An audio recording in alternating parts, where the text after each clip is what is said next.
Welcome to the InnovaBuzz podcast, where our job is to help you build visibility, professional credibility, and connection with your ideal client by putting the human at the center of innovative marketing, so you can build and strengthen an engaging, enduring relationship with your ideal clients. I'm Jürgen Strauss from InnovaBuzz, and I'm honored that you're here with me. If you haven't joined our wonderful marketing transformation community yet, go to innovabiz.co and collect your free gift as well. Do subscribe to the show and also leave a review because it helps others find us. Let's get into today's masterclass on this InnovaBuzz podcast.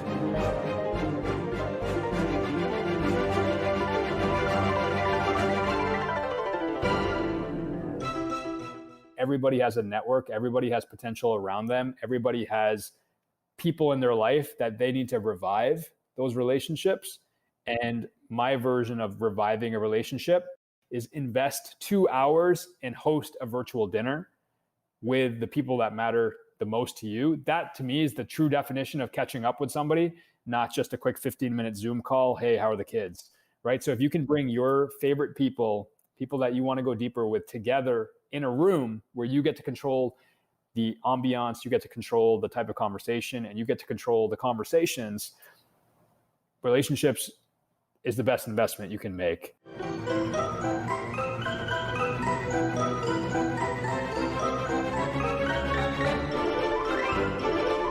Welcome back. I hope you've had an awesome week so far. If you haven't yet listened to my recent conversations with Dave McKeown, author of The Self-Evolved Leader, and with Sean Shepherd of GrowthX, then check them out, but only after you've listened to today's conversation. I'm really excited to have on the InnovaBuzz podcast as my guest today, Karan Nijhawan of Jube. He runs dinners to bring teams and entrepreneurs closer together by diving into meaningful and vulnerable conversations. Karan believes that relationships are the best investment you can make and has found a way to create psychological safety, an environment of vulnerability, and to unlock conversations that lead to transformational moments for his participants. In our discussion today, Karan talked to me about why traditional networking events are broken, and it's because they focus so much just on transactions. He explained how he creates the safe environment and enables participants of his events to share meaningful conversations and deep connection. And we discussed the important but often neglected parts of pre-event preparation and post-event follow-up. Without further ado then, let's fly into the hive and get the buzz from Karan Nijhawan.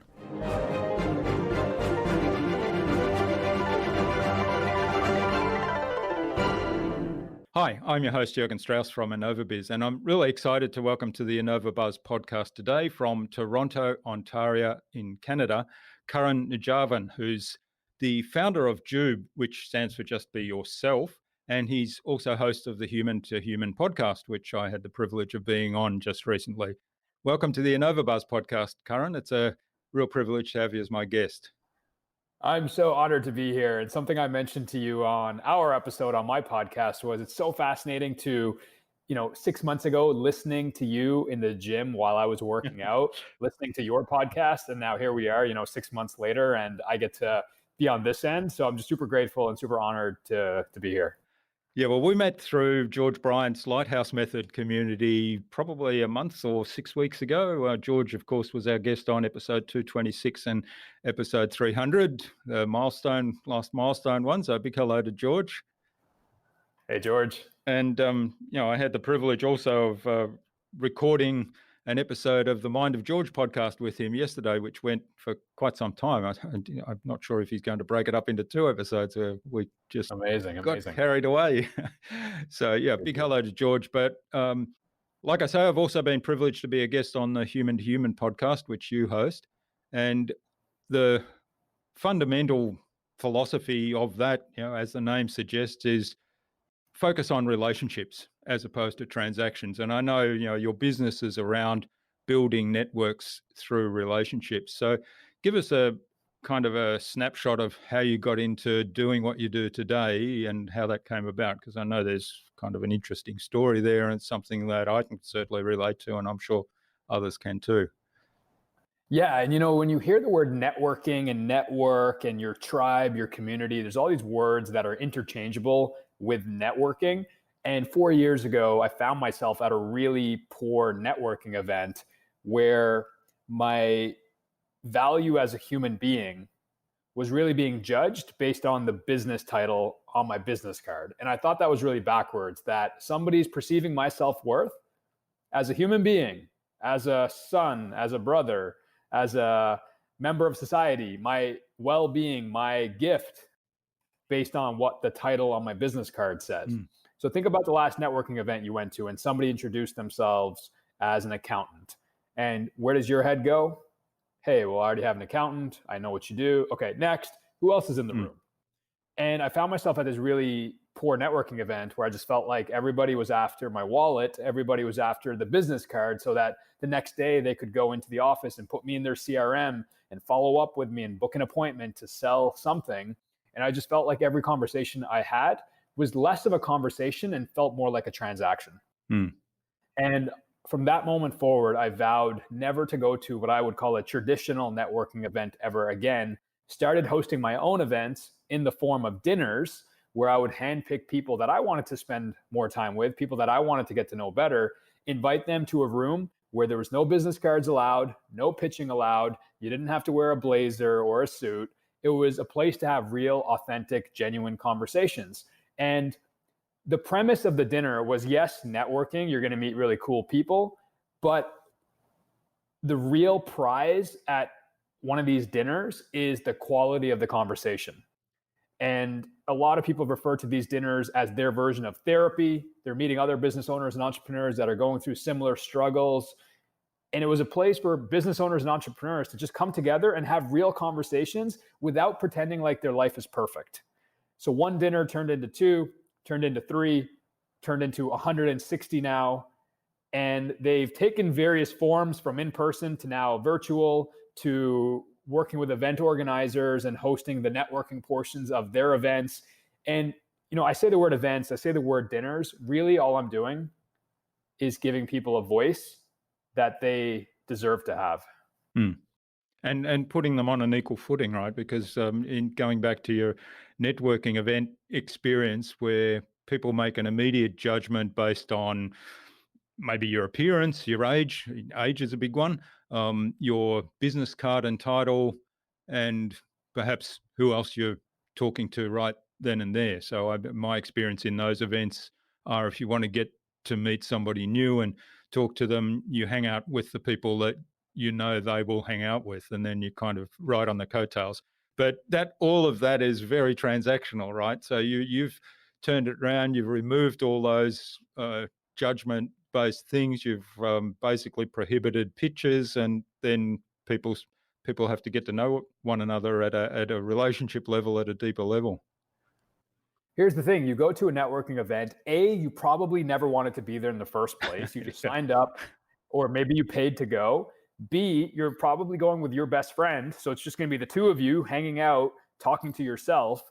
C, it's so difficult to go up to a stranger who you don't know. I know that sounds scary, but it's so difficult to go to a stranger that you don't know and actually introduce yourself. And then D is that when you do introduce yourself, you get the question that everybody is expecting. Yeah. What do you do? And you answer that question. Your person that you're meeting for the first time, they answer that question. And then what happens? The conversation typically dies down because it's centered around, again, what do you do for a living? And then I make it an association, or the person makes an association of what I do. And then the conversation kind of fizzles out. And I just found that when you get to know somebody on a very surface level, you're going to have very surface level interactions, whether it's in your personal life, with your spouse, with your parents, with your sister, with your clients, with your prospects, with your community, your tribe. It doesn't matter who you're talking to. If your conversations are not going deep, then by default, they remain at the surface and nothing good happens at the surface. Yeah. I remember being at one networking event and I only went, it was exactly like you say, I didn't want to be there, but there was going to be this other person that I really wanted to meet. And I thought this is probably my best opportunity to meet this person and I'll try to have a conversation with them. So I went to this event. That person didn't show up for whatever reason. So there I was at the event and I thought, well, I could sort of just sneak out, but that kind of looked too visible.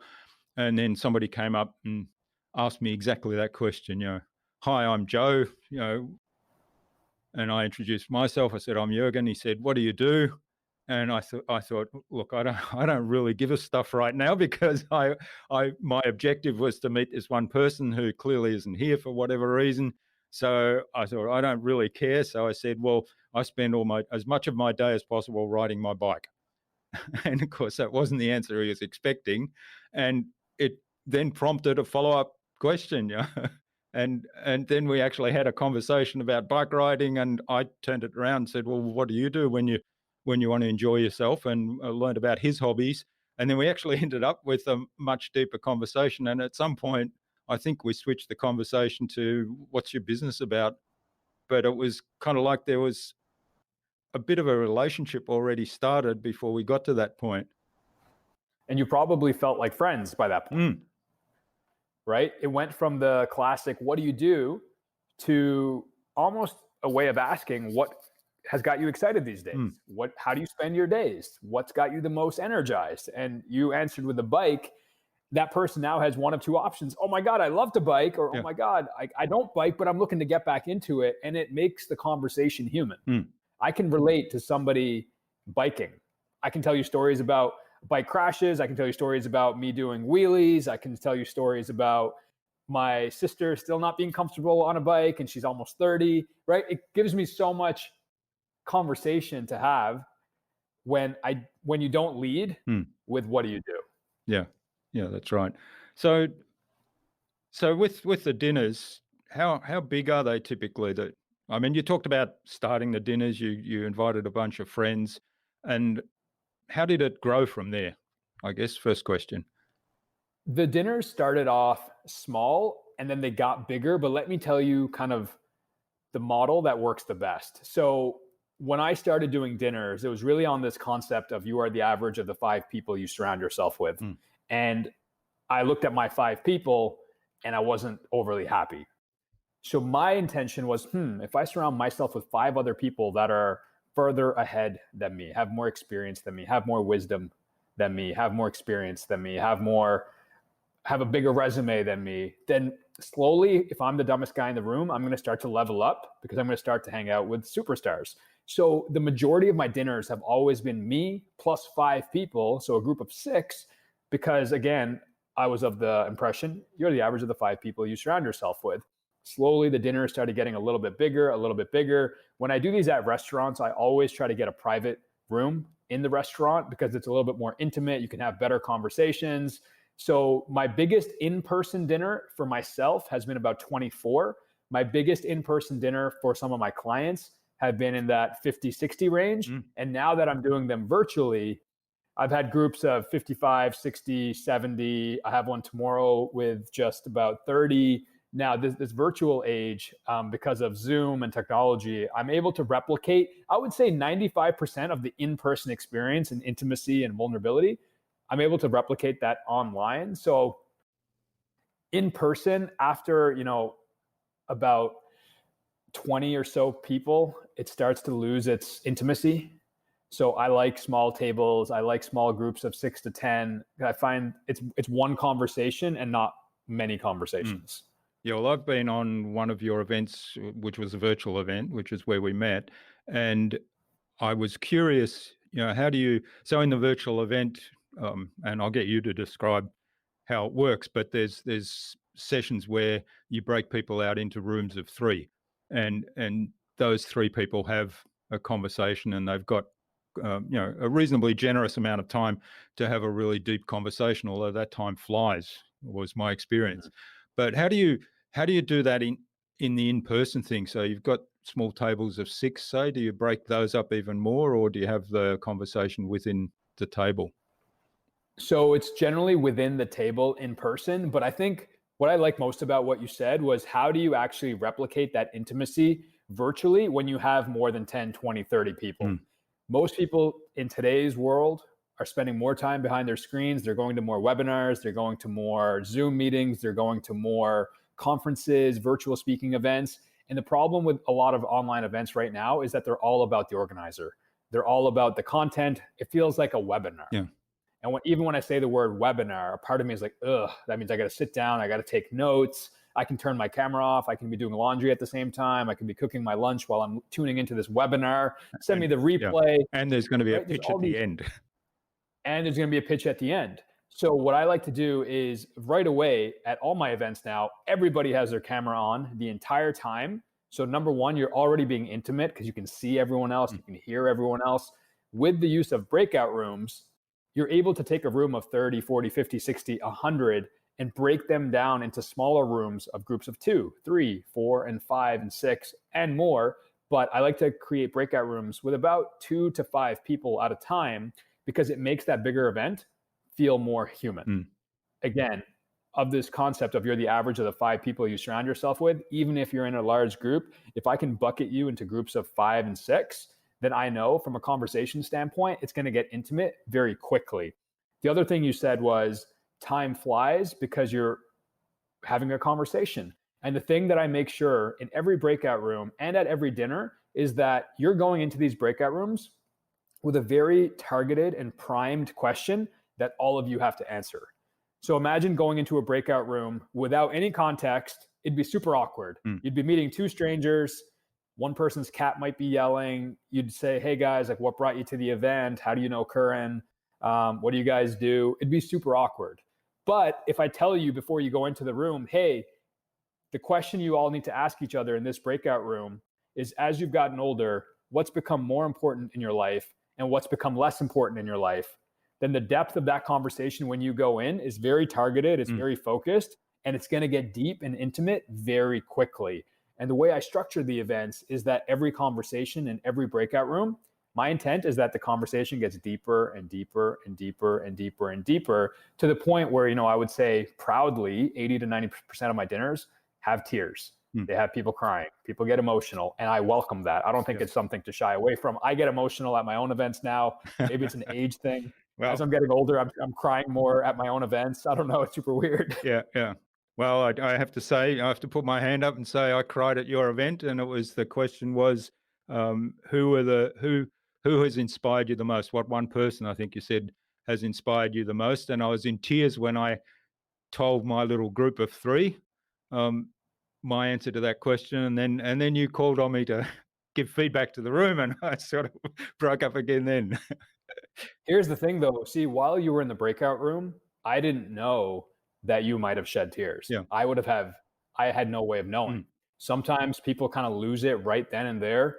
There's other, aspects of a dinner where I like to tell people every 15 minutes of the dinner has a very curated plan by me. From the music that gets introduced, that's playing lightly in the background, to when you answer that question and I play this very emotional song, cue Waterworks, really. So there's all these little tactics and strategies to make the experience all about you as the guest, all about you as the participant. If I could put you in a time that brings you back to a memory of you and your mom, or your first day of school, or your first business, or your first breakup, or your first test that you failed, or your first business that you launched, if I can help bring you back to some of those memories, and you're in a room where it feels safe, it feels vulnerable, there's no pitches, there's literally no business cards, everyone is there for the concept of human connection, then things get intimate pretty quickly. Yeah, well, I guess that's one of the questions on my mind is, how do you set up the environment where people come in as total strangers, but they feel completely safe to open up to that level and be really vulnerable? I love this question, and I think it's the first time I've ever been asked this question, which I love even more. So I've now done, over the past 3.5, 4 years, about 160 of these different types of experiences, whether it's a dinner, whether it's working with an organizer, whether it's now virtual dinners or for companies. The biggest thing is transparency.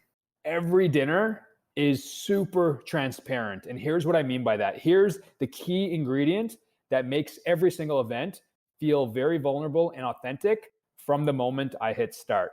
Prior to the events, I send out a survey or a form.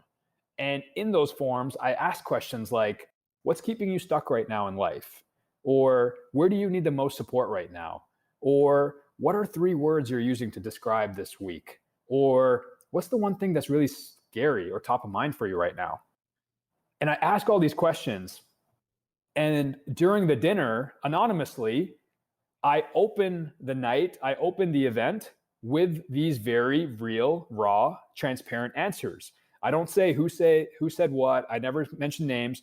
I say, hey, everyone, welcome to tonight's event. I've been doing a lot of these, and the key ingredient is transparency. Here's what you guys said on the surveys. And then I show them the full list of responses. I show them, and then in the chat or in person, I say, hey, raise your hand if any of this resonates with you. So if my first slide on a virtual dinner is, here's where everyone is feeling stuck right now: job loss, unhealthy relationship, poor diet, poor sleep, losing money, got let go of their job, got fired last week.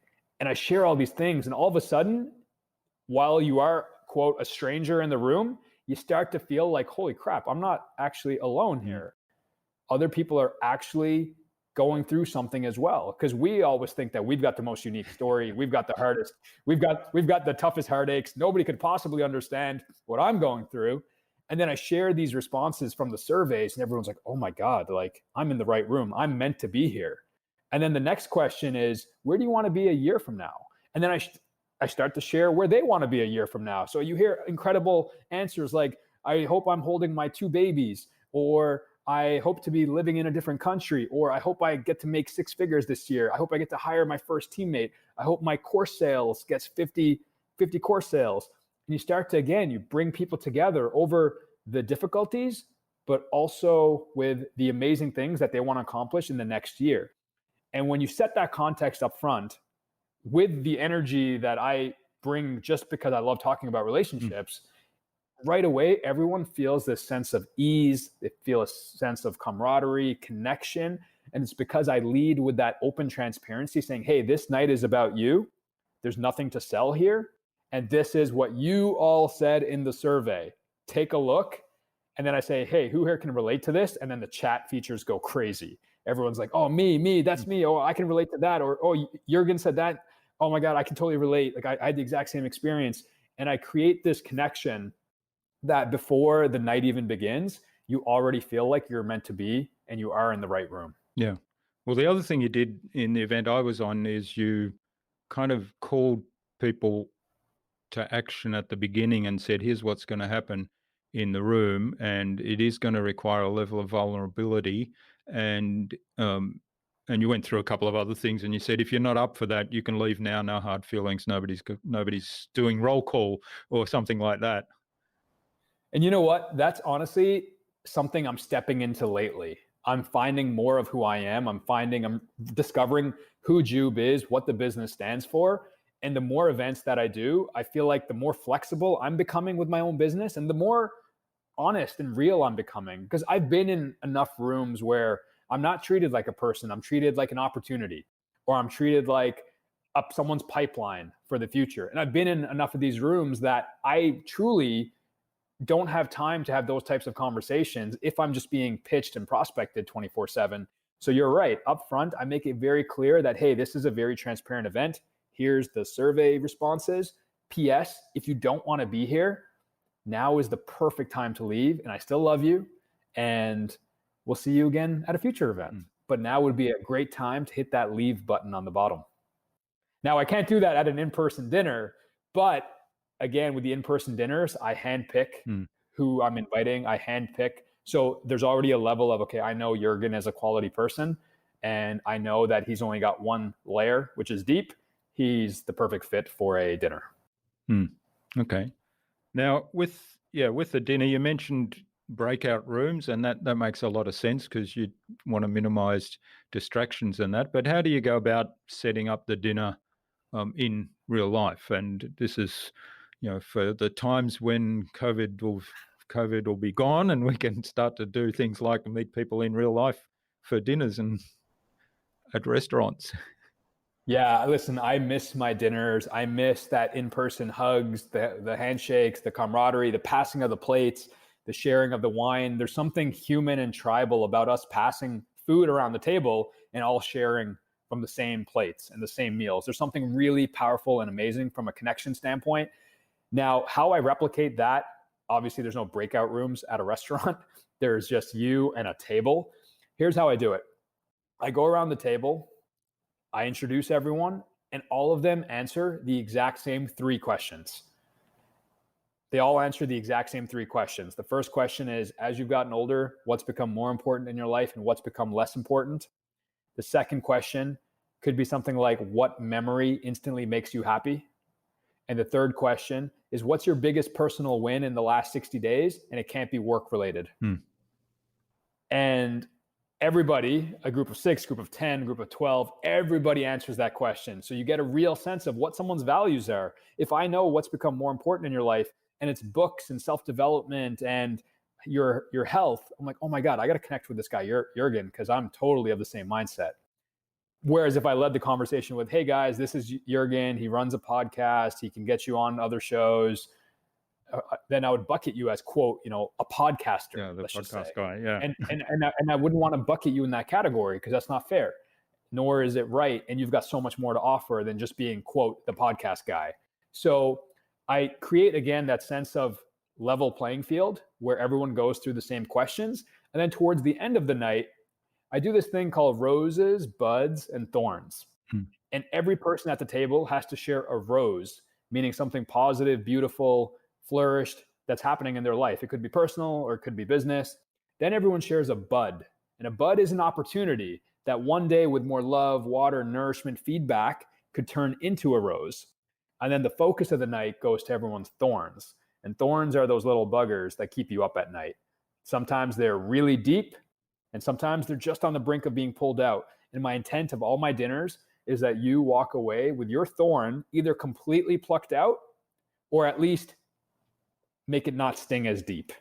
Yeah, and if there's the opportunity, because if you talk about, well, this is the thing that's really bugging me right now, it's really getting me down, and there's somebody else there that says, well, hey, I know how to deal with that. I've dealt with that myself, or I can help you deal with that in some way, then that's where the genuine connection goes to that level of, maybe there's business to be done there. Maybe it's just a simple, I'll help you because we shared this moment or this dinner and we had a deep, meaningful connection here. But the paradox of these traditional networking things is that your model that's based on relationships is probably likely to lead to a lot more opportunities. The amount of, business that has come out of it for my guests, for me, the amount of deals that happen that I find out like 6 months later, I'm like, oh, Jurgen, you met Daniel, you guys started doing business together? I had no idea. But that's so beautiful. I love hearing about those stories after the fact. And then, I connect everyone the next day via email, or we always get a group photo together. And now the beautiful thing about Facebook is it gives you that 1-year memory reminder. So, a year later, you're able to see that photo, kind of revive that conversation. It also gives you an extra touch point saying, oh, Jurgen, that was a year ago. I haven't connected with you in a while. How have things been?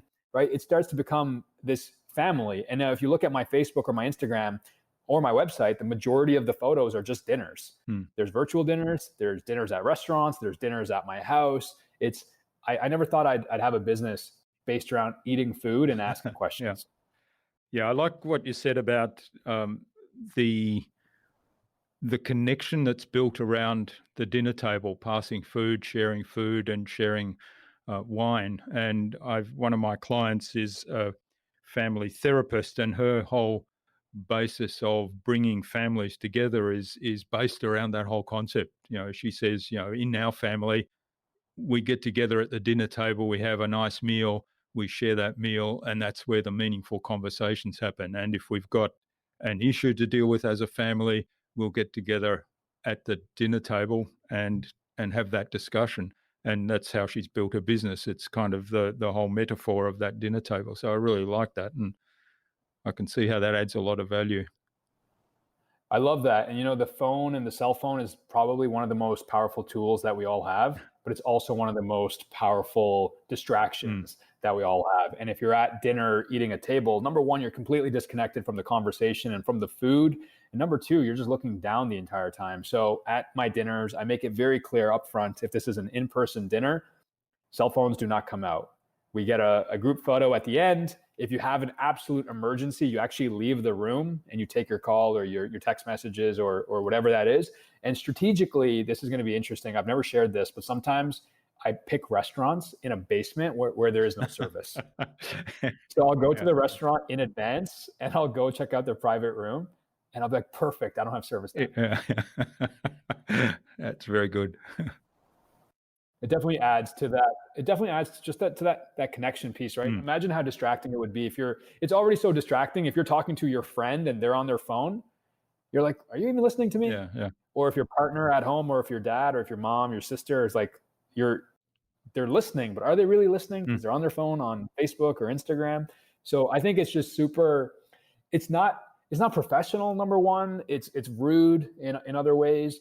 And it's just a big distraction. So most of these private rooms also, I try to keep the lights a little bit more dim so it's not super bright. And with that dim light, there's little to no music in the background in these rooms. There's candles. It makes for a very intimate experience.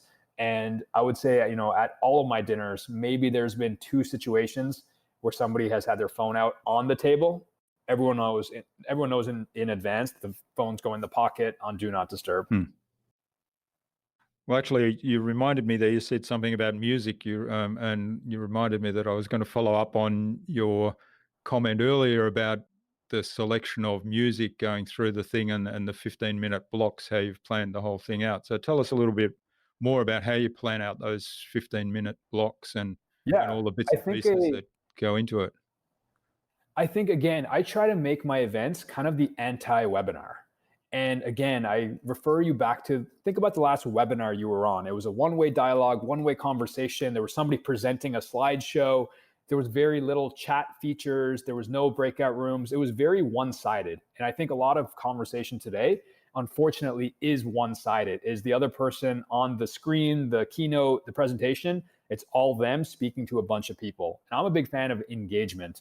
And my job at a virtual event is, how can I allow you to feel your 5 senses?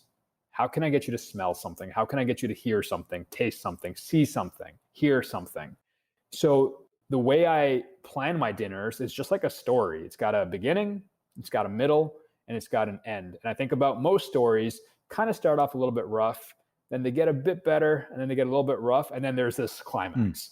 So the way my questions are structured is I pair the music. And again, a lot of people don't know that a dinner is so much more than a dinner. There's so many intricacies of a well-executed event, from the music to the food, to the conversations, to the types of questions, to the breakout rooms, to the length, to what music gets played. So I try to pair the music to the vibe of the question, of the emotion that I'm trying to invoke. So if I'm asking you to think about somebody who's meant a lot to you and they've made you the person you are today, and what's the top thing you would thank them for? And then you come back and there's this really inspiring music playing and you're thinking about that person. Now you're tying the music back to your hero, who that person is. And there's just this connection. Whereas if you had come back and I was playing electronic house music and it felt like a party, it would completely take you out of that emotional state. So very strategically, when people are coming back from breakout rooms, there's music, and always different music waiting for them in the breakout room. And naturally, some people start to cry, other people start to dance based on what question it is. And it turns into this experience. And the last dinner I did, my first dinner ever, we ended last week with a virtual dance party at the end. It was so cool. It was super amazing. We put on the song Happy by Pharrell, and everyone's, that song, because I'm happy. And we had 40 people on the screen just dancing and closing out their night. It was so beautiful. And again, it's like, people connect over food, but I would say they also connect over music. Yeah, that's great. So how do you bring in the sense of Well, I guess the sense of touch, the movement brings in the sense of touch, doesn't it? How do you bring in the Yeah, sense of, that's the most difficult one right now well, the is sense of how do I smell?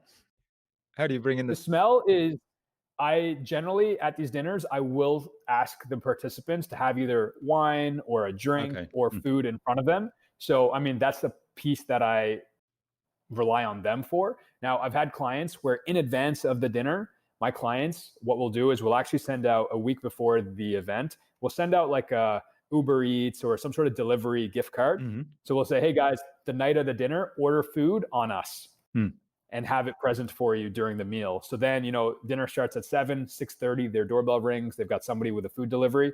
Like, oh my God, Jurgen sent us food.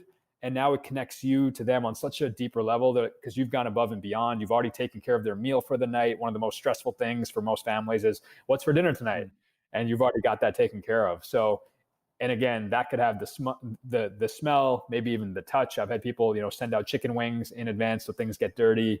You can have a lot of fun with it. Mm-hmm. Well, there's lots of innovative things you're doing there clearly in transitioning the whole dinner idea to the virtual space, which and I love it.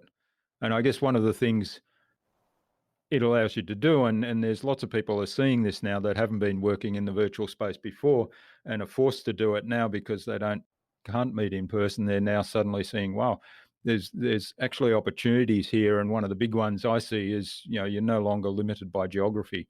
You can reach a much bigger audience across the entire planet, really. I'll say this, there's been a ton of amazing opportunity that I never thought I would be able to do because prior to us working virtually, I had to fly to events where I would curate their dinners or their networking portions of their event. And that was great.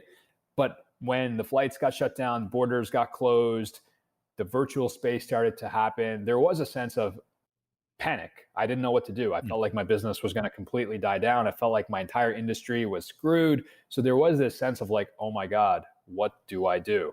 I can't host events and my business relies on events. So there was this interesting couple of days of I didn't know what to do. And although there is this opportunity to connect people geographically, like you're in Australia and you were at a dinner of mine, like how cool is that? We had people in California, in Italy, in Canada, in the US, all at the same dinner. Now, the difficulty with that, and I will say it has been difficult because it's such a new concept, because it's such a new idea, connecting people digitally over dinner and what the power of conversation is. I still find myself in some conversations where people just don't get it. They don't understand how the dinner will be valuable. They don't understand the importance of relationships and bringing people together. So again, there is opportunities, but there are obstacles and difficult conversations that I'm having on a day-to-day basis, really trying to drive home this idea of connection in a virtual age.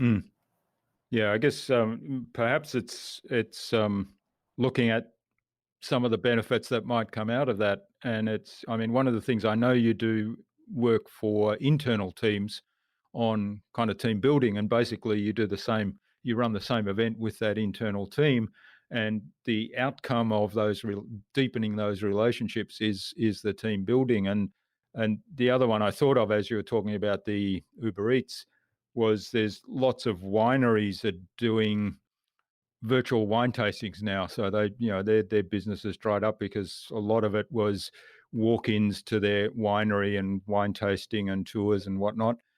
So they're sending out wines and they have a virtual tasting on Zoom. And I've seen a couple of really good ones where the winemaker is actually there and does a Q&A. And some of the big wineries that wouldn't be possible in person. So there's actually an opportunity there. But maybe it's taking some of those things where people see, okay, wine tasting, yeah, I can relate to that. I'll go along to that because I'm interested, and you turn that into a networking event built on the back of the wine tasting and sharing that experience. Or the team workforce one is certainly one that would work well in terms of presenting it in a different context, if you like. Yeah, absolutely. And I think some teams and some company cultures that are really strong, it's a well-knit team, they're connected, they've got a good CEO or a founder or head of human resources who understands that culture is important, it's a no-brainer for them. For them, they totally get it. It's aligned. It's that human resources has always been this antiquated position, and now it's really, it's really evolved in the last 10 years, this concept of human resources. It's not just hiring and recruiting and benefits anymore. Now it's all about employee happiness, productivity, retention. And unfortunately, a lot of companies still have that old school mentality of, okay, as long as Jurgen comes to work, he'll get paid every 2 weeks. He'll get his 3 weeks vacation. And of course he's going to be happy. What do you mean our culture sucks, right? So there's so many motivators that teams and employees have today outside of just compensation and perks. And I think it's those companies that are innovative, that are willing to roll the dice on a virtual event. All right. So what's next for you then as we navigate through this COVID time, and what have you got planned longer term when we all get back to some semblance of normal?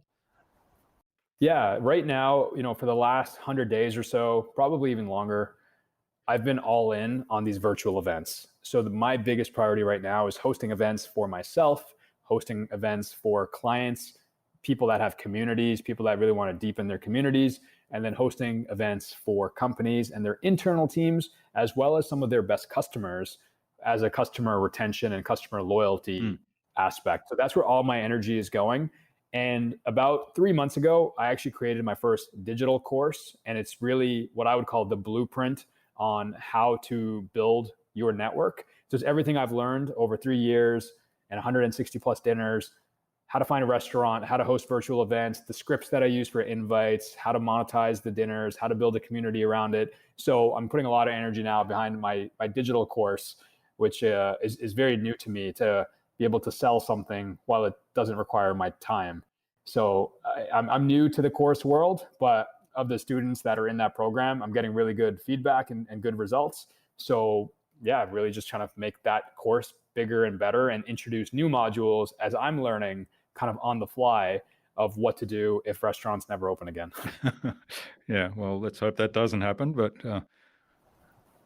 well, that's so that's wonderful. I've had a look at the course outline and your landing pages and that, and I think that's you're going about it beautifully, because you've got the structure there, and you've got like the initial cohort, and clearly transparent that this is the first go around and it's going to improve from here. So kudos to you for doing that. Yeah, thank you. One of the question that I get asked the most in life is, Karan, how do I host a dinner? The next question is, Karan, how do I host a dinner if I don't have a network? Yeah. The third question is, hey, Karan, how do I host a dinner if I don't have a network? I'll never know what to say. It's going to be really awkward at dinner. So I've taken all these questions, all the questions that I get on a weekly basis, even till today, and I've just directed them now to this course. And I think everybody has a network. Everybody has potential around them. Everybody has people in their life that they need to revive those relationships. And my version of reviving a relationship is invest 2 hours and host a virtual dinner with the people that matter the most to you. That to me is the true definition of catching up with somebody, not just a quick 15-minute Zoom call. Hey, how are the kids? Yeah. Right. So if you can bring your favorite people that you want to go deeper with, together in a room where you get to control the ambiance, you get to control the type of conversation, and you get to control the conversations, relationships is the best investment you can make. So I'm not a big fan of running paid media, paid traffic to get leads, to get prospects. I always tell clients, host more dinners. And you talked about starting off with 5 people, and I'm sure everybody knows 5 people that they could bring along to that. And then one of the things to do is, if you knock it out of the park, say, well, who else would you suggest comes along to this event? The easiest way to do that is plan a dinner with you and 4 other people. Karan, but I don't have 4 other people. Perfect. So really you plan a dinner with you and 2 other people, and then you ask those 2 to bring a person that you might not know. Now all of a sudden you got a group of 5.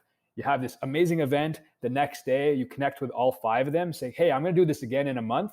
Who else should I invite? Yeah. They each recommend one person. Now you've got a dinner of 10.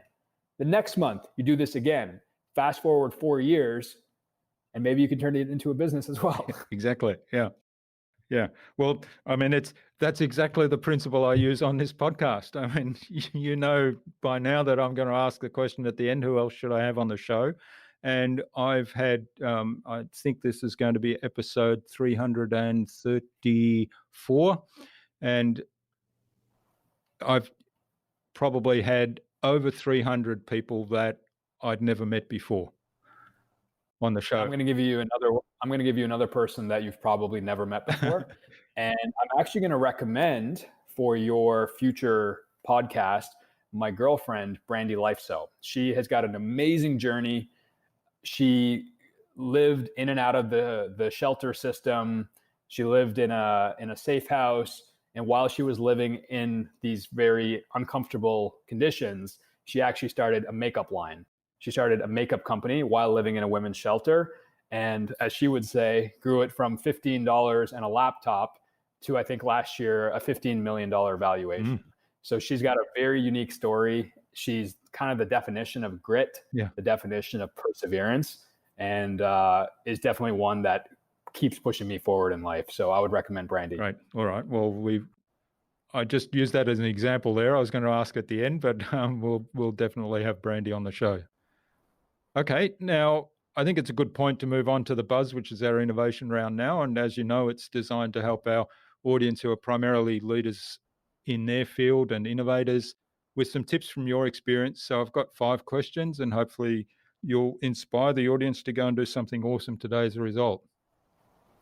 Amazing. Hopefully I can deliver. So what do you think the number one thing is anyone needs to do to be more innovative? The number one thing to become more innovative, I feel like, is adding more video touch to your business. Every touch point that you have with your clients, with your prospects, with your people that are one day going to sign with you, if they're just getting emails or if they're seeing you behind social media, if you're not on video, if you're not sending video messages individually to people, if you're not sending video emails, I think you're going to get lost. Right now, of course, video consumption is even higher than ever before. So if you want to stand out in any marketplace, I truly feel like sending somebody a video message is going to help you break through that noise.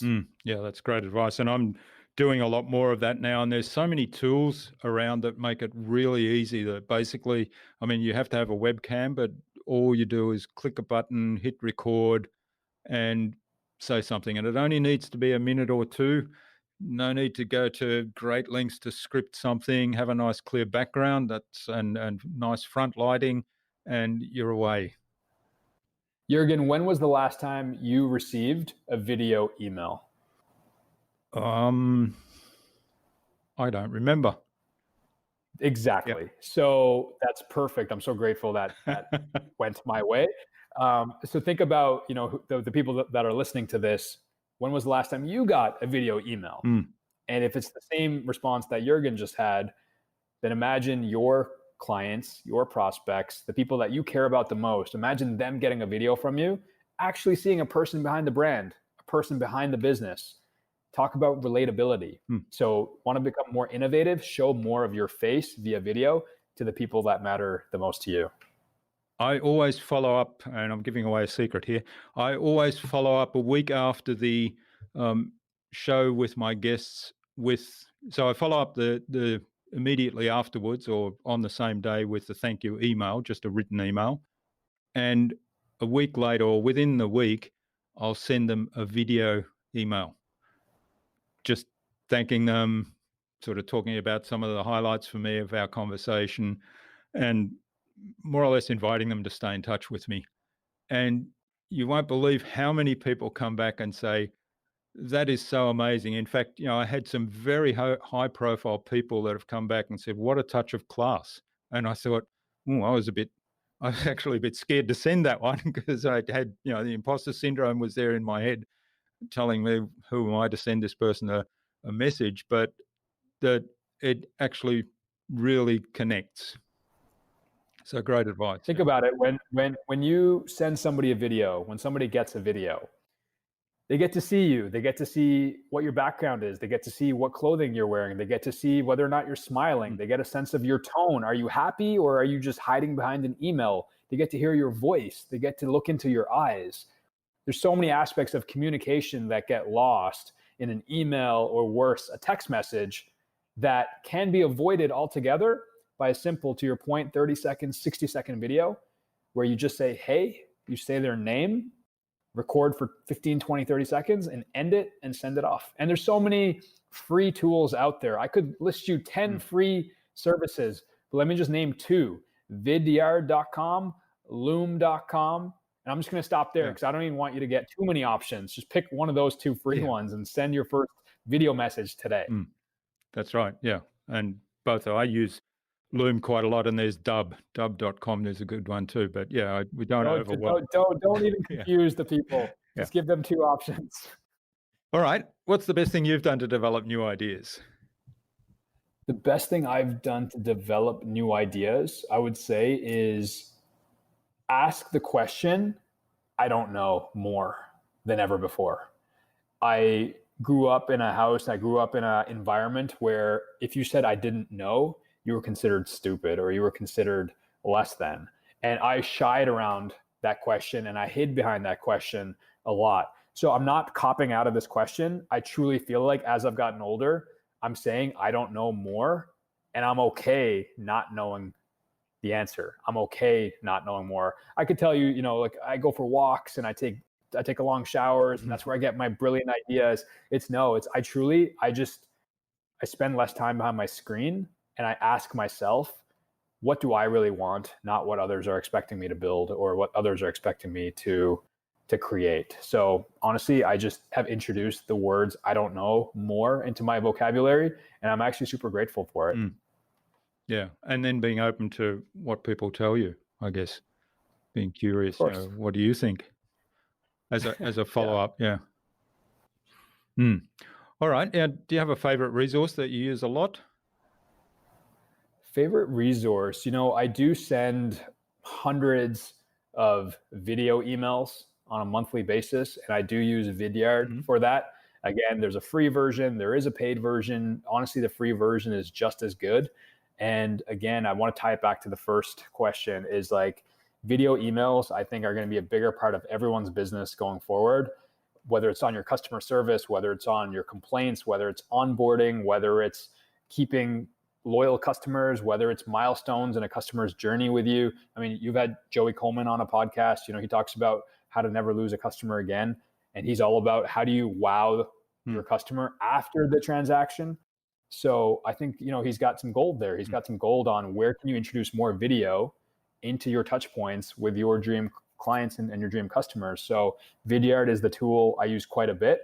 And if I'm on Facebook or Instagram or LinkedIn, all of those platforms have a native video feature. So you don't even need to use a third party. You can just send the video right then and there through the platform and it works great. So my favorite tool is free. It's on everybody's smartphone and it's a video camera. Yeah.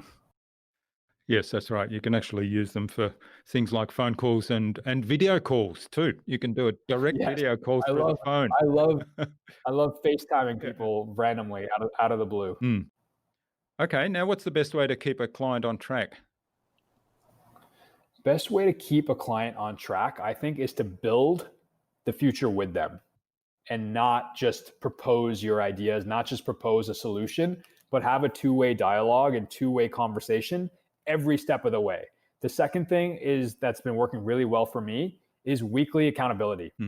Sticking to what you said you were going to do a week ago, having weekly meetings in your calendar to talk about the objective, to talk about the milestones. The worst thing you can do as a business owner is think you're doing an amazing job.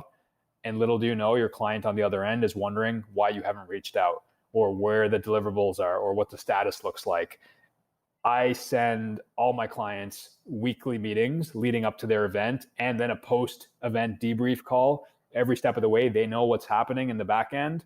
And, taking a page out of Joey Coleman's book, I send a lot of handwritten letters to clients during onboarding. So again, 30 days after someone's been on my podcast, or 10 days after my podcast, Jurgen, you have something coming in the mail, by the way.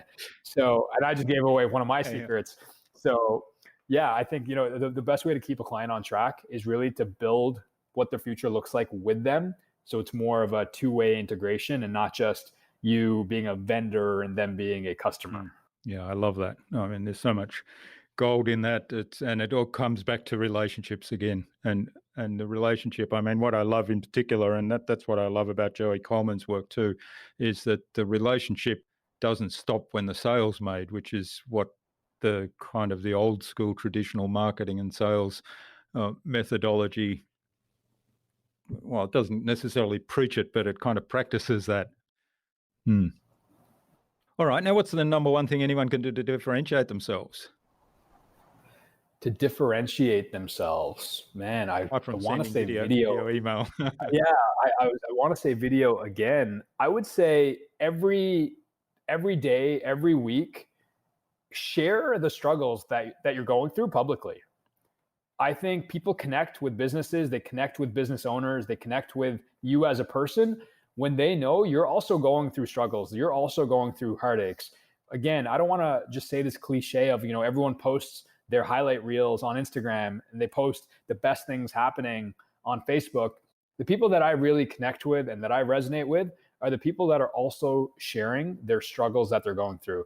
The ones articulating that life's not perfect, the ones talking about their therapy sessions, the ones talking about being in a state of depression. Not that I enjoy that stuff. It's just that it makes it relatable. It makes me see the person more like a person and less like a business. And when I can connect with somebody on a business level, and I think when it comes to innovation, again, business is just human to human interactions. And when you can relate to somebody as a person, the fact that you have been so kind to me in our 4 interactions, I want to be a part of your life forever. And I want the same thing. I want you to be a part of my life forever. And not once have we really talked about like business. We just talked about, we're just like 2 friends having a good conversation. So what makes this more relatable to me is that we've always talked about relationships, and there's never been this pushy pitch from either of us about, hey, you should do this or you should do that. It's always been, how can I add value to you? The next thing I'll say to really differentiate yourself, and Jurgen, you're actually one of the best at this, is when you say you're going to make introductions, you do it. When you say, hey, Karan, I'm going to connect you with so-and-so, within 24 hours, I've got an email waiting in my inbox. And a friend of mine, Michael Roderick, who I think has also recently been on your show, he's also amazing when it comes to relationships. And one of the things he said to me was that when you, and he's really good at this too, is when you tell someone you're going to do something for them, do it right away or it's never going to get done. So something you do really well that immediately differentiated you from all the other 60 emails in my inbox is that you were actually doing what you promised to me you would, whereas 99% of people never do. Yeah, and it's like you say, I mean, I find myself falling into that trap from time to time. I say, I'll get to that later. And then it gets forgotten, or I procrastinate over it because I'm a master procrastinator. and later never happens. Later never happens, exactly. Yeah. So it's kind of not that people don't have the motivation to do it, or when they say they're going to do it, they don't have the intention and not to do it. It's just that unless you get straight onto it, it's a bit like planting a tree, isn't it? The best time was the best time was 20 years ago. The next best time is right now. Totally. All right. Well, this has been absolutely fabulous, Karan. So where can people reach out to find out more about you, find out more about the new course you've got going and your events, and maybe even get in touch and say thanks for what you've shared with us today? Yeah, I would love that. The best place to find me, I'm all over Instagram at Let's Jube, which is really just stands for Let's Just Be. And I've used 40 questions in the last 4 years that have led to incredible conversations. Just these 40 questions, if you were to ask your clients, your prospects, your mom, your dad, your sister, 40 questions that I've used to nurture all the relationships in my life, at relationshipscreatemagic.com. There's a free download of these 40 questions. And I promise you, if you download this file and you're serious about investing in your relationships and you actually ask those questions, it's like anything. Don't just download a PDF and let it sit in your email. Don't just buy a book and never read it. It's only download this file if you're willing to invest in those relationships and ask people genuine questions. So yeah, relationshipscreatemagic.com for that. And other than that, my website is jube.ca, because represent Canada. Excellent. So normally I moved on to my final question at this point, but I thought I'd turn the tables here and I'll use one of those questions and I'll use the one you open with today, actually. So as you've gotten older, what's become important in your life and what's become less important? I think great question, by the way. I think what's become more important in my life is being okay in the downtime of life, being okay in the silence, being okay with not just feeling like every hour needs to be optimized and every hour needs to be productive. I'm very type A. And when there's a gap in my calendar, I sometimes struggle. I don't know what to do. I feel like I need to fill that space with a podcast or a live stream or something. And what that really does, I think, is just it keeps you on this wheel of like being busy and busy and busy, but not actually productive. So as I've gotten older, I'm starting to be more patient and being okay with the downtime that I have and actually looking forward to it as a sense of recharging. And what's become less important to me is, I think, the filter that I used to put on conversations, because I didn't want to ruffle feathers. I didn't want to say something that I shouldn't. I didn't want to speak my truth because I didn't want to be that guy. I think what's become less important is having this filter on.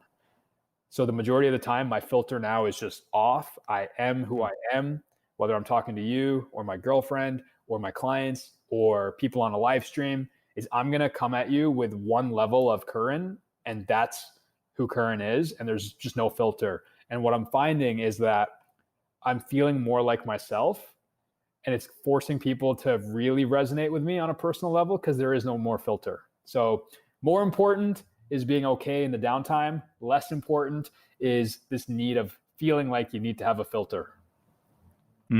Yeah, I love it. So there's a couple of things there, really. I mean, we could have a whole hour conversation about that, because I think I can really emphasize with the downtime thing. I'm still the person who, some people say go on a holiday and lie by the pool all day and read a book. Now, I can do the read a book bit, but just lying there and doing nothing, particularly if it's overseas in a new location, I've got to be out and about and seeing as much as I can and taking it in. So yeah, I'm always go, go, go. So I can relate to that. And also the idea of putting a filter on. And I had a conversation with Dr. Richard Orby Austin just recently, and he's published a book, Own Your Own Greatness, or something like that. And it's talks all about imposter syndrome, and those filters sometimes come out of this imposter syndrome the conversation going on inside our head, where we think, what's that person going to think of me if I say this or if I do that? And where is the place you get judged the most when you feel like you have to have a filter? Inside your head. Exactly.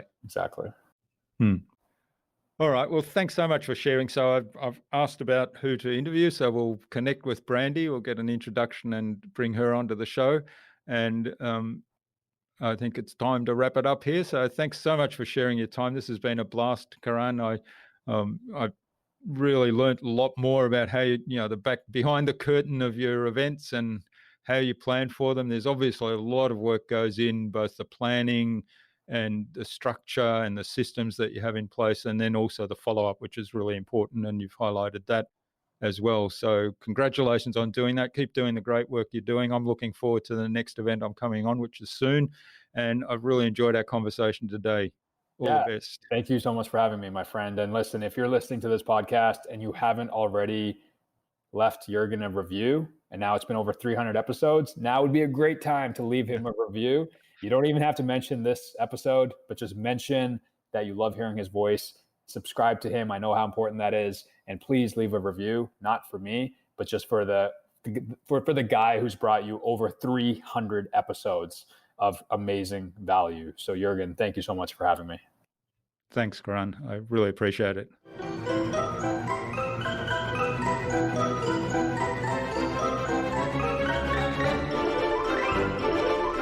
I hope you enjoyed that engaging and wonderfully meaningful conversation with Karan and took something away from his episode. I love the questions he shared with us to prompt meaningful conversations and the idea to ask a lot more questions and having the courage to say, I don't know. Now you could add yet to that. I'm curious to know what you took away from Karan's episode. Leave a comment below the blog post, which you can find at innovabiz.co/Jube. That is Jube, all lowercase, all one word, innovabiz.co/Jube. You'll also find contact information for getting in touch with Karan there, as well as links to the Jube website, the Human to Human podcast, his social media pages, and the other resources that we spoke about in today's conversation. Karan suggested that we have a conversation with Brandy Lefso of Evio Beauty Group on a future InnovaBuzz podcast episode. So Brandy, keep an eye on your inbox for an invitation from us to the InnovaBuzz podcast, courtesy of Karan Nijhawan. Tune in again to the next episodes of the InnovaBuzz podcast, where we've got even more fantastic guests lined up, including Jamie J. of Bottleneck Virtual Assistants and Jonathan Green of Serve No Master. Thanks for listening to this episode. Make sure you subscribe to the show to be reminded of new episodes. It's free to subscribe. Leave a review if you like. Even if you don't like me, I'm okay with that. I'm asking you to leave a review because it helps other people find this show. Go to innovabiz.co to join our marketing transformation community and access a free gift my team and I made for you. It's the Marketing Master Mini Class. We want to give you everything you need to transform your marketing into a human-centered, relationship-focused growth engine. Until next time, I'm Jürgen Strauss from InnovaBiz. Remember, be awesome and keep innovating.